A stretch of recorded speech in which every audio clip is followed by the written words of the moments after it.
Jadi adik-adik di sini kakak akan menceritakan sebuah kisah di mana kisah ini ada dalam Al-Quran, yaitu kisah Nabi. Kira-kira kisah Nabi siapa? Salah. Salah. Salah. Salah. Ceritakan kisah dari Nabi Sulaiman. Nah, jadi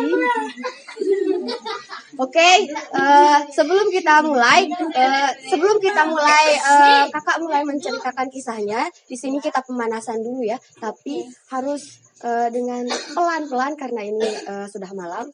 Jadi kalau kakak bilang tepuk satu, semuanya tepuk pelan-pelan, jangan ada yang terlalu keras. Jadi tepuk satu, jangan ada bersuara. Tepuk satu, satu, satu, pelan-pelan, satu. Tepuk dua, dua. Baik, jadi di sebuah daerah yang bernama Baitul Maqdis ada sebuah kerajaan yang dimana di sebuah kerajaan tersebut terdapat seorang nabi yang dimana diberi kekuatan atau mukjizat, bisa berbicara atau bisa mengerti bahasa hewan. Jadi di sebuah kerajaan ini Nabi Sulaiman ini sangat memiliki kerajaan yang sangat megah, yang dimana dia memiliki pengikut seperti bukan manusia saja, tapi dia memiliki pengikut jin, semua jenis hewan dia mengerti bahasanya. Jadi pada suatu hari Nabi Sulaiman dengan semua bala tentaranya dan semua pengikutnya, baik itu jin, hewan, semuanya berangkat ke suatu kota di mana di sana ada sebuah ada seorang penduduknya yang sangat ingin bertemu dengan Nabi Sulaiman dan dia ingin mendatanginya. Dan di pertengahan jalan Nabi Sulaiman menyuruh bala tentaranya air gitu, kekurangan minuman. Jadi dia berhenti sejenak di tengah perjalanan untuk mencarikan pasukannya itu air untuk minum. Setelah berhenti, Nabi Sulaiman mencari Nabi Sulaiman mencari seekor burung, yaitu burung. Nah, jadi baik, tepuk satu, tepuk dua, satu, dua, satu. Oke, lanjut. Jadi di tengah perjalanan ini Nabi Sulaiman menginstruksikan kepada semua bala tentaranya untuk beristirahat sejenak untuk mencari air. Di samping itu Nabi Sulaiman membutuhkan seekor burung kepercayaannya, yaitu burung ini yang bernama burung Ababil. Hudhud. Burung tersebut dicari oleh Nabi Sulaiman. Nabi Sulaiman bertanya kepada bala tentaranya, di mana burung Ababil gitu. Di mana burung Hudhud? Dia bilang, mohon maaf. Jadi Nabi Sulaiman bertanya kepada bala tentaranya, di manakah burung Hudhud? Dia bilang. Oke, semuanya perhatikan. Di manakah burung Hudhud? Dia bilang. Semuanya menjawab Madinah. Bukan semuanya itu bertanya-tanya di mana tempatnya karena tidak ada yang melihat. Dan ternyata ada satu bala tentara yang melihat bahwa burung Hudhud pergi terbang sangat jauh, tapi entah kemana. Dia tidak meminta izin dulu ke Nabi Sulaiman. Jadi pas bala tentara tersebut melaporkan kepada Nabi Sulaiman bahwa burung hudhud pergi tanpa seizin Nabi Sulaiman sangat marah. Dia sangat geram sehingga dia berkata, "Kembali kepadaku, aku akan menghukumnya dengan cara akan menyembelihnya." Sehingga dia akan dibunuh. Ketika burung hudhud nanti kembali ke Nabi Sulaiman, dia akan dibunuh. Nah, tidak lama kemudian Nabi Sulaiman memberikan perintah kepada tentara yang lain untuk mencari di mana sumber air yang bisa dia ambil untuk cadangan minum selama perjalanan nanti. Jadi setelah itu tak lama kemudian burung hudhud kembali ke Nabi Sulaiman dan Nabi Sulaiman sangat marah kepadanya sehingga dia menanyakan, "Kemana saja kamu selama ini? Saya mencarimu untuk menjalani tugas yang penting. Kamu sudah pergi bermain kemana saja?" Dia marah Nabi Sulaiman. Dan burung hudhud datang dengan ketegangannya langsung berkata, "Ampun Baginda, hamba hamba dari perjalanan yang sangat jauh dari sebuah istana yang bernama Istana Saba. Di sana terdapat sebuah kerajaan yang dipimpin oleh seorang ratu yang bernama Ratu Balqis. Dan ratu ini beserta semua pengikutnya menyembah sebuah matahari. Dia menyembah selain Allah. Jadi di sana Nabi Sulaiman merasa itu sangatlah penting informasi itu. Jadi dia tidak jadi menghukum burung hudhud, tidak jadi membunuh burung hudhud. Jadi burung hudhud itu merasa aman. Alhamdulillah tidak jadi dibunuh. Alhamdulillah.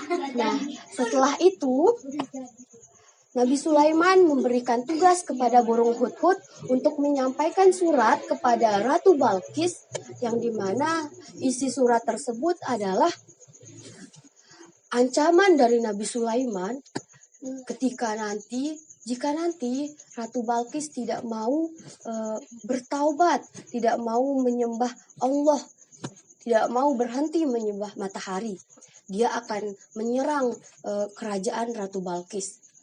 Ketika Ratu Balqis terkejut, apa maksud dari Ratu Balqis kepikiran dengan surat itu? Surat yang dikirimkan oleh Nabi Sulaiman itu adalah sebuah ancaman. Jika dia tidak mau bertaubat, dia akan diserang oleh Nabi Sulaiman dengan bala tentaranya yang sangat banyak. Baik itu dari semua hewan dan ancaman Nabi Sulaiman tersebut. Sehingga dia memiliki rencana untuk membujuk Nabi Sulaiman agar tidak menyerang kerajaannya. Dia memberikan banyak sekali harta seperti emas, terus banyak sekali perhiasan untuk membujuk Nabi Sulaiman agar tidak menyerang kerajaannya. Dia mengutus dua prajurit ke kerajaan Nabi Sulaiman untuk mengantarkan harta tersebut. Kemari, mohon maaf Baginda, saya datang ke sini untuk menyampaikan ada bingkisan yang diberi oleh ratu kami, yaitu Ratu Balqis yang menjadi ratu di sebuah kerajaan Saba. Raja Sulaiman merasa marah. Saya tidak mau diberi harta. Saya sudah memiliki harta lebih dari ini. Saya memiliki prajurit yang sangat banyak. Saya memiliki kekuasaan yang sangat luas. Jadi harta yang sedikit ini tidak saya butuhkan. Bawa kembali ke kerajaan kalian. Jadi dua prajurit tadi itu membawa semua harta itu kembali ke kerajaan Saba. Kembali ke Ratu Balqis. Jadi sampainya di sana, Ratu Balqis terkejut. Mengapa Nabi Sulaiman menolak harta sebanyak itu? Padahal itu sangatlah banyak, kan? Ternyata Ratu Balkis berpikir, oh iya, kekuasaan yang sangat banyak. Jadi dia menolak harta dari saya. Oleh karena itu, Ratu Balkis berpikir dan ingin mendatangi kerajaan, membuktikan bagaimana kemewahan dari kerajaan Nabi Sulaiman tersebut. Jadi Ratu Balkis menyiapkan Raja Sulaiman. Sampainya di istana Raja Sulaiman, Ratu Balkis dipersilahkan masuk dan langsung tercengang. Mengapa ada singgasananya di kerajaan Raja Sulaiman? Tetapi dia masih belum percaya bahwa itu adalah singgasananya. Jadi masih biasa-biasa saja. Setelah itu Nabi Sulaiman mempersilahkan Ratu Balkis untuk pergi untuk ke ruangan yang lain untuk menyuruh atau memberikan perintah kepada para jin atau pengikutnya itu untuk membuat sebuah istana kecil yang dimana di bawahnya itu adalah kolam ikan yang dimana di emas, tapi lantainya itu adalah kaca-kaca yang sangat bening. Jadi ketika nantinya Ratu Balkis datang ke dalam istana itu, dia akan tercengang gitu. Nah, terus Nabi Sulaiman memerintahkan bala tentara memanggil Ratu Balkis untuk datang ke istana kecilnya. Sehingga Ratu Balkis itu datang ke istana kecilnya dengan wow, tercengang-cengang bahwa ini adalah kerajaan yang sangat indah. Ini adalah kerajaan yang sangat megah. Subhanallah, dia bilang. Terus mengapa Nabi Sulaiman memiliki kekuasaan yang sangat luas, kekuasaan yang sangat besar, dia bilang. Tuhan Nabi Sulaiman sangatlah kuat, dia bilang kan. Nah, setelah itu Ratu Balkis merasa tercengang. Selanjutnya di sini Nabi Sulaiman mengatakan, selamat datang di istana kecilku yang dimana ini sangatlah sederhana. Tapi Ratu Balkis sangatlah tercengang-cengang dengan istana itu yang sangat megah, yang sangat indah. Jadi di sana mulailah Ratu Balkis yang dia agung-agungkan tidak seberapa dari kekuasaan Nabi Sulaiman yang dimana terdiri dari banyak semua jenis hewan, jin dan manusia. Jadi Ratu Balkis merasa sudah sangat berdosa karena telah menyembah Tuhan selain matahari, yang mana menyembah matahari itu adalah sebuah kezaliman. Jadi Ratu Balkis di sanalah dia bertaubat dan semua bala tentaranya juga ikut bertaubat. Jadi itulah cerita di mana Raja Sulaiman dan Ratu Balkis berada. Jadi itulah cerita di mana Raja Sulaiman membuat seorang ratu yang sangat memiliki kekuasaan yang sangat banyak menjadi seseorang yang beriman dan bertakwa kepada Allah. Jadi adik-adik di sini pelajaran yang kita dapatkan adalah sebanyak apapun dan apapun yang kita miliki itu tidak boleh disombongkan karena karena apapun yang kita miliki masih bisa dimiliki oleh orang lain. Jadi kita itu tepuk 2, tepuk 1, tepuk 2. Tepuk tangan. Baik, jadi adik-adik di sini, tapi kita tidak boleh sombong, kita tidak boleh merasa kita yang kita memiliki apapun gitu. Jadi cukup sekian cerita dari kakak, semoga bermanfaat. Baik, untuk menutup cerita ini kita akan tepuk satu, tepuk dua, satu, dua. Oke, untuk menutup cerita pada malam hari ini, kakak akan mengajarkan sebuah tepuk yang dimana bukan tepuk sih, tapi kita bernyanyi sekarang. Yang dimana semuanya harus nyanyi ya. Berdiri semuanya. Ikuti contoh dulu ya, contoh dulu. 1, 2, 3. 5 jari kanan, 5 jari kiri.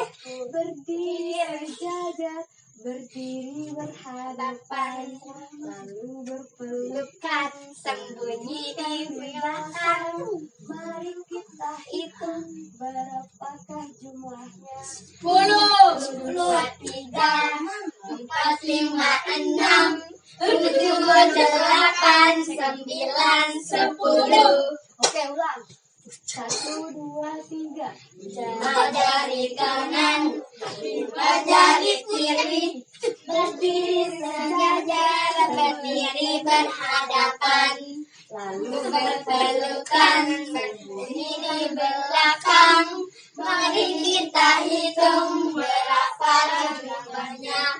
1, 2, 3, 4, 5, 6, 7, 8, 9, 10. Terima kasih untuk partisipasi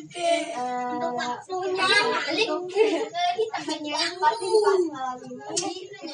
Bacaan Alhamdulillah. Assalamualaikum warahmatullahi wabarakatuh. Waalaikumsalam.